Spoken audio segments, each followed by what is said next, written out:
Good morning बच्चों। आज हम पाठ 18 सच्ची तीर्थ यात्रा के बारे में पढ़ेंगे।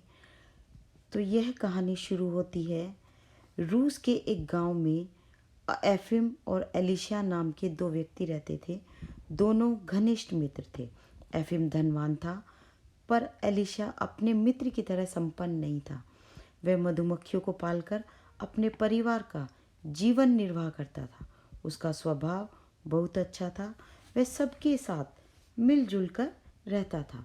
दोनों यरूशलेम की यात्रा के लिए निकले। रास्ते में वे एक गांव में पहुंचे जहां एक झोपड़ी में 3 प्राणी मरणासन स्थिति में थे। एलिशा ने उन्हें खाने को रोटी दी और उनकी सेवा में लग गया। उसका सारा धन वहीं खर्च हो गया और वह वापस घर लौट आया। उधर एफिम यरूशलेम पहुंचकर भी शांति से प्रार्थना नहीं कर सका। उसे अपने धन की चोरी होने की चिंता सता रही थी। वहीं गिरजाघर में उसे एलिशा के होने का आभास होता रहा। जब एफिम वापस लौटा तो वह उसी झोपड़ी में ठहरा जहां वह अपने मित्र को छोड़कर आगे बढ़ गया था। रास्ते में वह उसी गांव में पहुंचा जहां एलिशा झोपड़ी में मरणासन लोगों की मदद के लिए रुका था।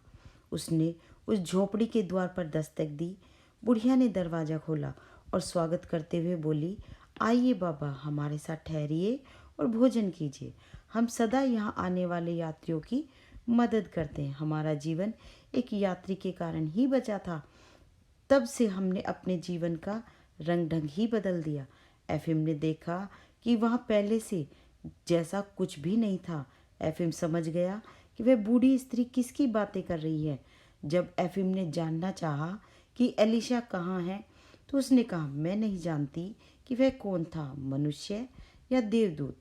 वह हम सब से प्रेम करता था। हम सबका जीवन उसी की देन है। वह यहाँ बिना बताए आया और बिना बताए ही चला गया। परमात्मा उसका भला करे। बूढ़ी स्त्री ने एफिम को भोजन कराया, सोने के लिए स्थान दिया। एफिम विश्राम करने के लिए लेटा। उसे नींद नहीं आई। उसके मन में निरंतर एलिशा का ध्यान आता रहा। उसे ऐसा लगने लगा कि शायद ईश्वर ने उसकी तीर्थ यात्रा स्वीकार नहीं की और एलिशा की तीर्थ यात्रा अवश्य ही स्वीकार हुई है। प्रातःकाल उठकर वह अपने गांव की ओर चल दिया। गांव पहुंचकर वह सबसे पहले एलिशा से मिलने पहुंचा। एलिशा उस समय अपनी मधुमक्खियों की देखभाल कर रहा था। एफिम को देखकर उसने प्रसन्नता से उसका स्वागत किया और पूछा, आशा है कि आप यरूशलेम की यात्रा सकुशल पूरी कर आए होंगे। एफिम बोला, मित्र, मेरा तो केवल शरीर वहाँ पहुँचा था, परंतु मेरी आत्मा वहाँ पहुँची है या नहीं इसमें संदेह है। मुझे पूर्ण विश्वास है कि तुम्हारी आत्मा अवश्य वहाँ पहुँची है। मैंने तुम्हें गिरजाघर के भीतरी भाग में दीपकों के प्रकाश में खड़े देखा था। तुम ही सच्चे तीर्थयात्री और ईश्वर के प्रिय हो। मैं समझ गया हूँ कि मानव सेवा ही ईश्वर की सच्ची भक्ति है। दीन दुखियों की सेवा ही सच्ची तीर्थ यात्रा है।